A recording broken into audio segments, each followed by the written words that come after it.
Just because something is true doesn't mean you need to say it right now. I was watching the other night this TV show called Hijack, and suddenly the character was saying something, and then I realized, oh, you're saying too much. No, no, no, no, no, no. And you could feel it, you could see it like, why are you saying so much? Keep your mouth shut.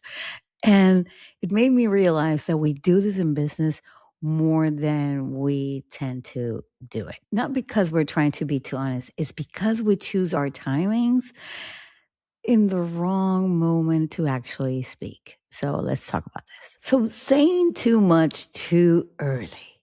Yes, I know.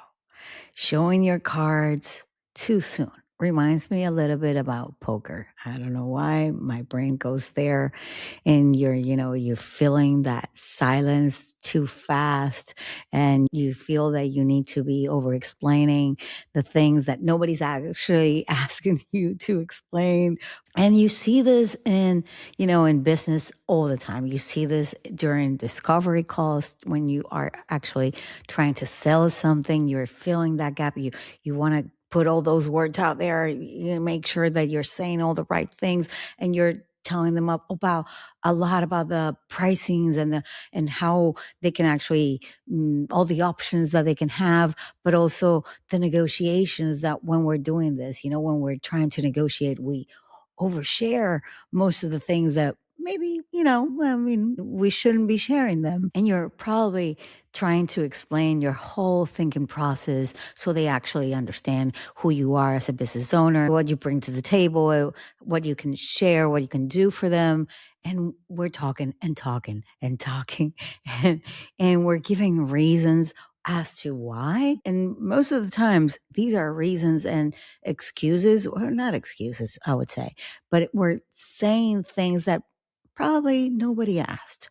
And I know it's tricky, and I say it. I say it. I used to have no filter whatsoever. Sometimes it's very hard for me to bite my tongue. Sometimes I say more than I should. Sometimes I need to get somebody to kick me below the table and say, shut up. Or, because you want to be as authentic as you want to be. Right? And what I actually see is that what you're really doing is removing your leverage and your power in a way. You're handing them everything in a platter, in a silver platter. So, what this actually does is that I feel that you give people too much to think about because we are,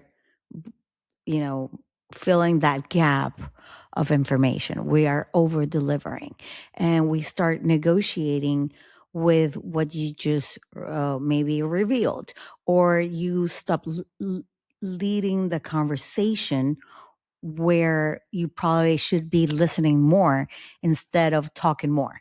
And this is a typical example of salespeople. They tend to be, in control of the conversation. They want to have the last word. They want to make sure that the person understands, and you give them all this information.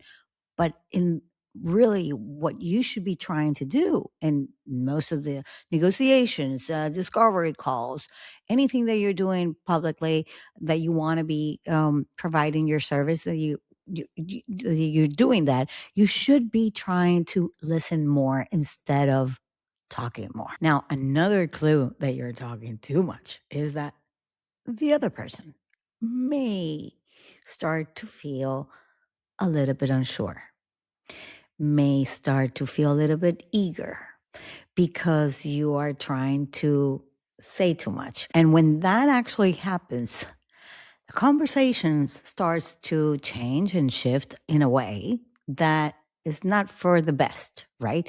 Because now they're not listening to you. They're actually reading you. They're looking you from top to bottom. You're talking and they're looking at what you're wearing. They're distracted. They're already thinking about something else. They're already trying to figure out if you are married, not married. Do you have kids? Why did you wear that? Why did you make that choice to wear that? What you would, it's on and on and on, and you've lost them.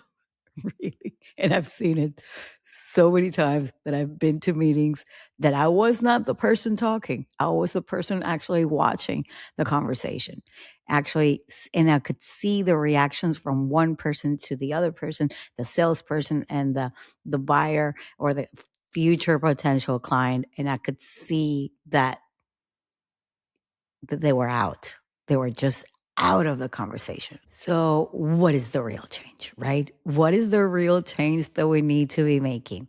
Well, we should try not to blurt out every single thought or every single thing that we're thinking immediately. That can come out later. You don't have to say everything at that meeting or at that call. You can actually follow up, send an email, explain it in a different kind of way, right? And this is just like kids, kids love to be honest and say the darnest things. And that was a show called like that, which I used to love because they're so truthful. But it is just like that. And as you grow up, obviously, you tend to be more quiet or more reserved and you choose your words wiser. The bottom line is just as I said at the beginning, is how you can actually choose your timing to say what you need to say at the proper time, at the proper moment, when the timing is correct for you to share more. There's certain times that we don't, if you're in the middle of a negotiation and people are not understanding, yes, of course, you make sure that people understand, right? But the timing, how you and when you say it is crucial for any of us in a service business. And like I said, the best thing that you can actually do when you feel that urge of saying more is maybe asking the right questions, asking more questions, and also be patient. Listen. Listen to what they're saying. And I'm not saying for you to actually be silent. I am saying for you to actually say what you need to say because I believe that silence is the death of communication in business, but say it when you need to say it, not when you think you need to say it because you are filling a gap. And sometimes the most powerful tool that you may have is to actually know or simply know when to actually stop talking. That is it. I'm going to leave you here because when I do these episodes, I don't like to say more than I should. And then I'm going to repeat myself. So why the hell would I do that? Right now, I'm going to see you same time, same place next week. Bye bye.